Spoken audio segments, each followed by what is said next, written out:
Media और हिंदी नामक इस कार्यक्रम के दूसरे भाग में आपका स्वागत है। इस कार्यक्रम में हम ये जानेंगे कि हिंदी के प्रचार प्रसार और विकास में इलेक्ट्रॉनिक मीडिया अर्थात रेडियो, दूरदर्शन और इंटरनेट की क्या भूमिका रही है।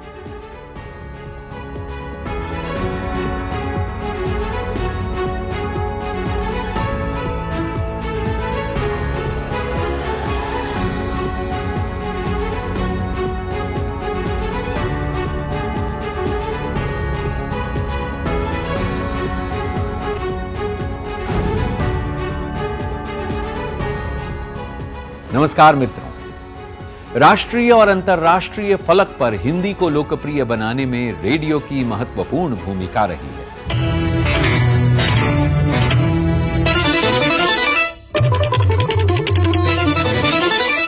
वही रेडियो जो शहर हो या गांव हो, खेत हो या खलिहान हो, जंगल हो, नदी पहाड़, बस, कार, टैक्सी, सभी जगह रेडियो की आवाज सहज रूप से आपके कानों तक पहुंचती है। खाते पीते, उठते बैठते कभी भी आप इसके माध्यम से हजारों मील दूर रहते हुए भी आप इसे सुन सकते हैं। भारत में दूरदर्शन के आने से पहले रेडियो ही सभी के मनोरंजन का साधन हुआ करता था। रेडियो ही एकमात्र ऐसी चीज थी जो हर तबके के पास हुआ करती थी। आइए जानते हैं कि भारत में रेडियो प्रसारण की शुरुआत कैसे हुई। भारत में रेडियो प्रसारण की शुरुआत 1920 के दशक में हुई, जिसका पहला कार्यक्रम 23 जुलाई 1927 को बंबई के रेडियो क्लब द्वारा प्रसारित किया गया। इसके एक महीने बाद 26 अगस्त 1927 को कलकत्ता में दूसरा रेडियो स्टेशन शुरू हुआ। दोनों के ट्रांसमीटर शक्तिशाली न थे। 1.5 किलोवाट के होने से प्रसारण क्षेत्र 30 मील तक ही सीमित था। उस समय की भारत सरकार एवं इंडियन ब्रॉडकास्टिंग लिमिटेड के बीच एक समझौते के तहत ये रेडियो प्रसारण प्रारंभ हुआ था। सन 1930 में सरकार ने इन ट्रांसमीटर को अपने नियंत्रण में ले लिया और बाद में भारतीय प्रसारण सेवा के नाम से ब्रॉडकास्ट करना आरंभ कर दिया। 1936 में जब इसकी शुरुआत हुई तब इसका नाम इंपीरियल रेडियो ऑफ इंडिया था। यही आगे चलकर ऑल इंडिया रेडियो बना, जिसे 1957 में आकाशवाणी नाम दिया गया और आज तक हम इसे इसी नाम से जानते हैं। 15 अगस्त 1947 को पंडित जवाहरलाल नेहरू ने देश में आजादी की घोषणा इसी रेडियो के माध्यम से सार्वजनिक की थी। 1947 में पहली बार ये डिसाइड किया गया कि भारतीय समाचार जो होंगे वो हिंदी भाषा में होंगे।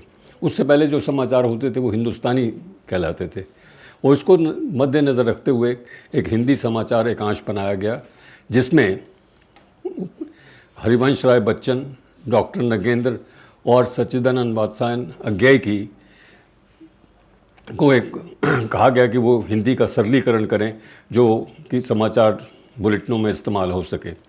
और सबसे ज़्यादा जो हिंदी का प्रचार प्रसार हुआ वो जगदीश चंद्र माथुर, जो उस वक्त ऑल इंडिया रेडियो के महानिदेशक बने, वो खुद एक साहित्यकार थे और उन्होंने हिंदी के लिए बहुत काम किया।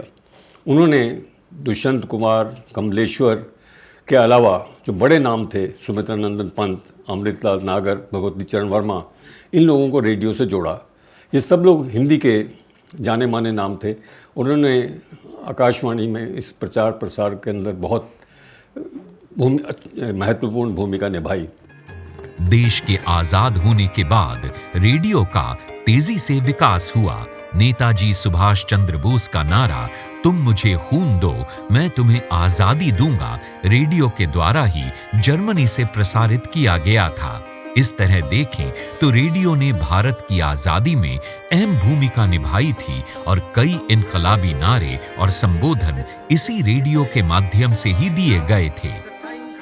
देश की राजधानी दिल्ली के आकाशवाणी केंद्र से महात्मा गांधी ने पहली और आखिरी बार रेडियो पर संदेश दिया था। महात्मा गांधी को 11 नवंबर 1947 को कुरुक्षेत्र में पाकिस्तान से आए शरणार्थियों से मिलने जाना था, लेकिन वो किसी कारणवश नहीं जा पाए।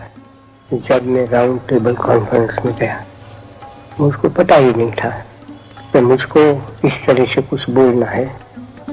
मैं तो एक अनजान पुरुष हूँ, मैं कोई दिलचस्पी भी नहीं लेता हूँ, लेकिन दुख के साथ मिल जाना वो तो मेरा जीवन भर का प्रयत्न है, जीवन भर का मेरा पेशा है। जब मैंने सुना कि आप लोगों ने करीब 2.5 लाख रिफ्यूजी पड़े हैं और मैंने सुना कि अभी भी लोग आते ही रहते हैं, तो मुझको बड़ा दुख हुआ, मुझे चोट लगी और मुझको ऐसा ही हुआ कि मैं आपके पास पहुंच जाऊं। इसीलिए 12 नवंबर का ये दिन प्रत्येक वर्ष लोक सेवा प्रसारण दिवस के रूप में मनाया जाता है। रेडियो की बात बगैर विविध भारती के अधूरी है। विविध भारती की शुरुआत उस दौर में हुई जब देश में रेडियो सिलोन का बोलबाला था। 3 अक्टूबर 1957 को शुरू हुआ विविध भारती ऑल इंडिया रेडियो के सबसे लोकप्रिय स्टेशनों में से एक है।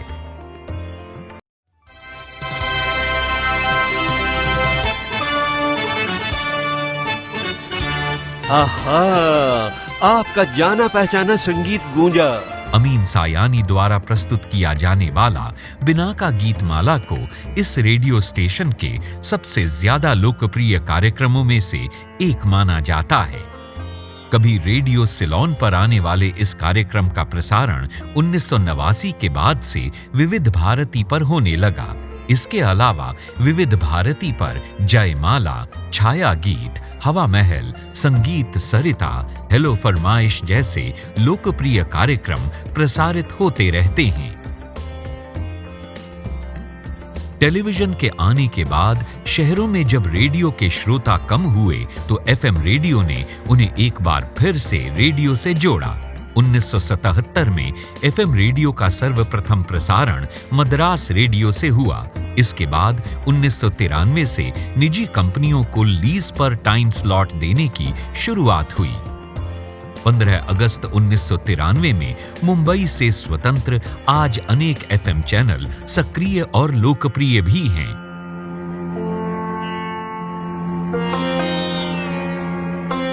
सन 2002 में केंद्र सरकार ने पहले शिक्षण संस्थानों को कैंपस रेडियो स्टेशन और ठीक उसके 4 साल बाद 2006 में स्वयंसेवी संस्थाओं को कम्युनिटी रेडियो स्टेशन अर्थात सामुदायिक रेडियो स्टेशन चलाने की अनुमति दे दी।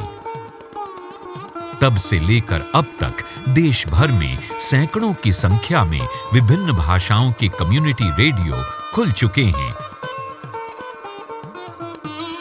कम्युनिटी रेडियो धीरे धीरे एक नए जमाने के मीडिया का स्वरूप लेता जा रहा है, जो समाज में लोगों को जागरूक करने में एक अहम भूमिका निभा रहा है। इन रेडियो स्टेशनों से समाचार या समसामयिक विषयों पर चर्चा के प्रसारण पर पाबंदी है। पुराने बड़े आकार वाले रेडियो से लेकर डिजिटल रेडियो देखें तो आज भी रेडियो लोगों की जिंदगी का अहम हिस्सा बना हुआ है।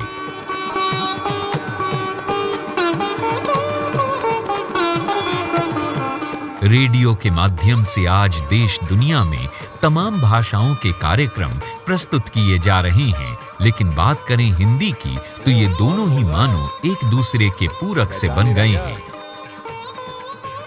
कहना गलत ना होगा कि हिंदी को लोकप्रिय बनाने में जितना योगदान रेडियो का है, उतना ही रेडियो को लोकप्रिय बनाने में हिंदी का है।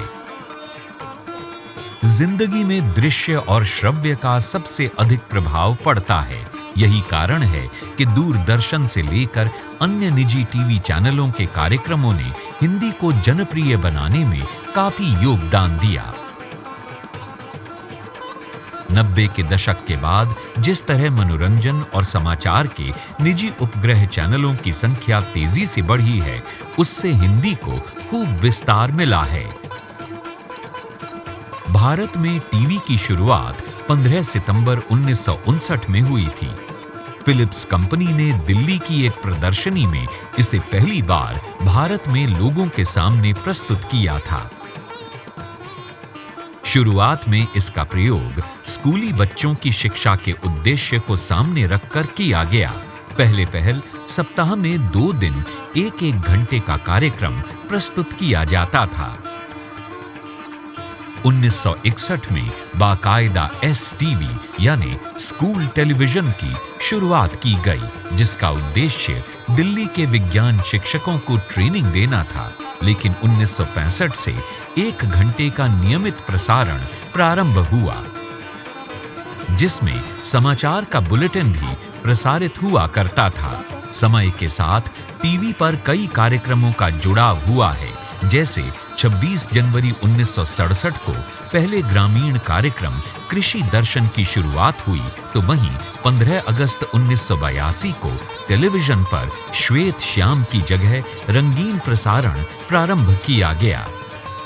दूरदर्शन जब 1959 में आया तो उसका मुख्य जो था उद्देश्य था कि इंफॉर्मेशन, एजुकेशन और एंटरटेनमेंट तीसरे स्थान पे था। तो उसको लेकर स्कूल टेलीविज़न की शुरुआत हुई, जिसमें स्कूल के जो पाठ्यक्रम के विषय थे उनको टेलीविज़न पे दिखाया जाता था। 1982 में एशियाई खेलों के रंगीन प्रसारण से टेलीविज़न की लोकप्रियता तेजी से बढ़ी और इस पर मनोरंजन से जुड़े कार्यक्रमों की मानो बहार सी आ गई। जुलाई 1984 में शुरू हुए हम लोग से लेकर रामायण, महाभारत, बुनियाद जैसे कई धारावाहिक और कार्यक्रम प्रसारित हुए जो काफी लोकप्रिय हुए। टेलीविजन के इस शानदार सफर में लोगों ने पहले भारतीय इंसान की जमीन से चांद तक की यात्रा से लेकर मिशन मंगल के रोमांच को भी घर बैठे देखा। 1984 में दूरदर्शन के रजत जयंती वर्ष पर डीडी मेट्रो और 1989 में केंद्रीय निर्माण केंद्र यानी सीपीसी की शुरुआत हुई। इसके बाद 1992 में जी टीवी के साथ निजी चैनलों की शुरुआत हुई। तब से लेकर आज तक भारतीय टेलीविजन पर नए नए राष्ट्रीय और अंतर्राष्ट्रीय निजी चैनलों का आना निरंतर जारी है।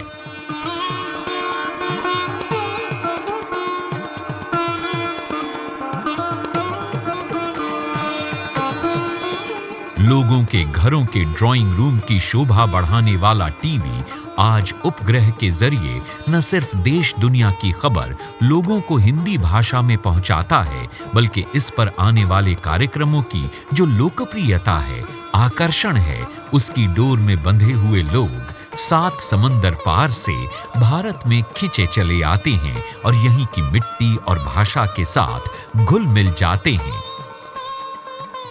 छोटे पर्दे पर प्रसारित होने वाले विभिन्न कार्यक्रमों और धारावाहिकों ने देश दुनिया के दर्शकों को हिंदी भाषा से जोड़ने का काम किया है। यही कारण है कि सामाजिक, पौराणिक, ऐतिहासिक, पारिवारिक तथा धार्मिक विषयों को लेकर बनाए गए टीवी कार्यक्रम लोगों के मनोरंजन का मुख्य हिस्सा बन गए हैं। प्रिंट और इलेक्ट्रॉनिक की जमीन तैयार होने के बाद जब इंटरनेट ने भारत में प्रवेश किया तो लोगों को लगा कि इसके कारण एक बार फिर देश में अंग्रेजी का बोलबाला हो जाएगा, लेकिन ये आशंका भी गलत साबित हुई। तो इंटरनेट पर हिंदी ने अपना महत्वपूर्ण स्थान बना लिया। आज यदि देखें तो लाखों ब्लॉग्स हैं जिन्हें प्रतिदिन बड़ी संख्या में लोग पढ़ते हैं, लेकिन क्या आप जानते हैं कि इसकी शुरुआत किसने की? हिंदी में पहला ब्लॉग तकनीकी विशेषज्ञ आलोक कुमार ने 9211 के नाम से बनाया था। हिंदी में लिखे जाने वाले ब्लॉग्स के माध्यम से हिंदी भाषा ने अपना एक नया मुकाम हासिल किया है। आज हिंदी में न सिर्फ वेबसाइट और ब्लॉग का बोलबाला है, बल्कि देश के साथ विदेश में बैठे लोगों के साथ हिंदी टेक्स्ट और वॉइस मैसेज दोनों के माध्यम से सूचनाओं का आदान प्रदान हो रहा है। इंटरनेट ने हिंदी पत्रकारिता को एक नया आयाम दिया है, इसकी रफ्तार को बदला है। किसी भी मुद्दे पर बहस करनी हो, प्रतिक्रिया देनी हो, आक्रोश जताना हो या फिर किसी भी सूचना को वायरल करना हो, यानी उसे लोगों के बीच फैलाना हो, तो इसके लिए सिर्फ 2 वस्तुओं की जरूरत है, कंप्यूटर या मोबाइल और दूसरा इंटरनेट कनेक्शन।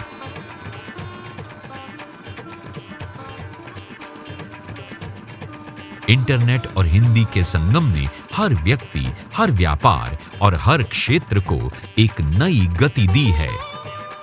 वर्तमान समय में पत्रकारिता की किसी भी विधा के लिए एक वेबसाइट बनाना एक जरूरत बन गया है।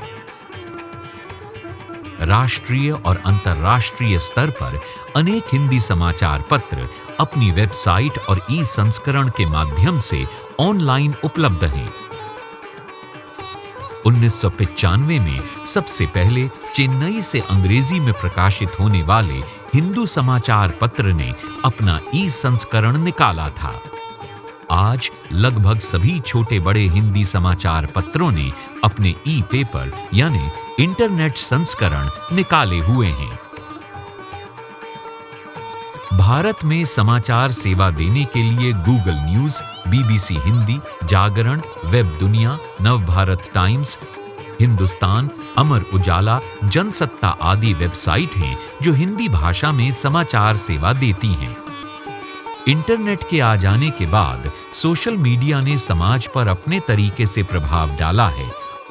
आज सोशल मीडिया की अधिकतर वेबसाइट्स और एप्स जैसे Facebook, messenger, Twitter, WhatsApp, Instagram पर हिंदी का प्रयोग हो रहा है।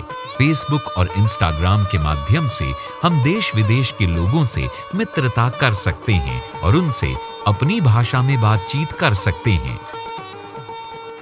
आजकल फेसबुक पर अंग्रेजी में लिखी गई पोस्ट का हिंदी अनुवाद भी मिल जाता है। व्हाट्सएप के माध्यम से हम विश्व के किसी भी कोने में बैठे बैठे अपनी बात अपने मित्रों, रिश्तेदारों तक पहुंचा सकते हैं और वो भी हिंदी में अपने को सलाह और शुभकामनाएं दे सकते हैं।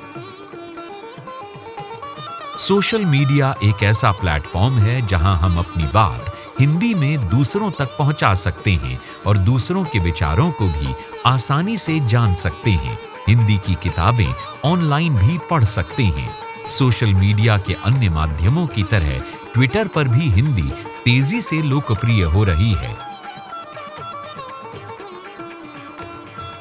मिशिगन विश्वविद्यालय के बोजार्थ और जायोजीत पॉल द्वारा किए गए एक अध्ययन के अनुसार वर्ष 2014 में जब भारत में सोशल मीडिया का परिदृश्य विकसित हुआ था, उस समय अंग्रेजी बोलने वाली शहरी आबादी ही ट्विटर पर अधिक सक्रिय थी, लेकिन आज हमारे देश में अंग्रेजी की अपेक्षा हिंदी में किए जाने वाले ट्वीट्स अधिक पसंद और शेयर किए जाते हैं।